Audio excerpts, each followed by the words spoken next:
দুর্ঘটনা এড়াতে প্রশাসনের বিশেষ উদ্যোগ। রামনগর ১ নম্বর ব্লকের বিডিও ও পুলিশ প্রশাসনের উপস্থিতিতে সকাল থেকেই চলে অভিযান।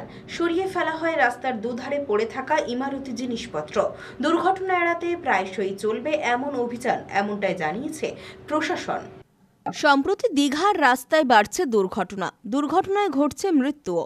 এবার দুর্ঘটনা এড়াতে কড়া হাতে প্রশাসন। দীঘা যাওয়ার রাস্তায় জাতীয় সড়ক হোক বা রাজ্য সড়ক, দুই সড়কের পাশে দীর্ঘদিন ধরেই রাস্তার দুধারে ইমারতি জিনিসপত্র রাখার কারণেই ঘটছে দুর্ঘটনা।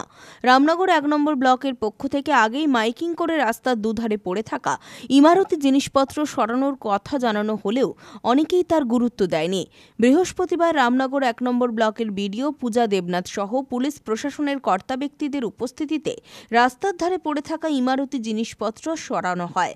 সকাল থেকেই চলে এই অভিযান। জেসিবি মেশিন দিয়ে রাস্তার ধারে পড়ে থাকা ইমারতি জিনিসপত্র সরিয়ে নিয়ে যাওয়া হয়। আগামী দিনেও একইভাবে অভিযান চলবে বলে জানিয়েছে প্রশাসন।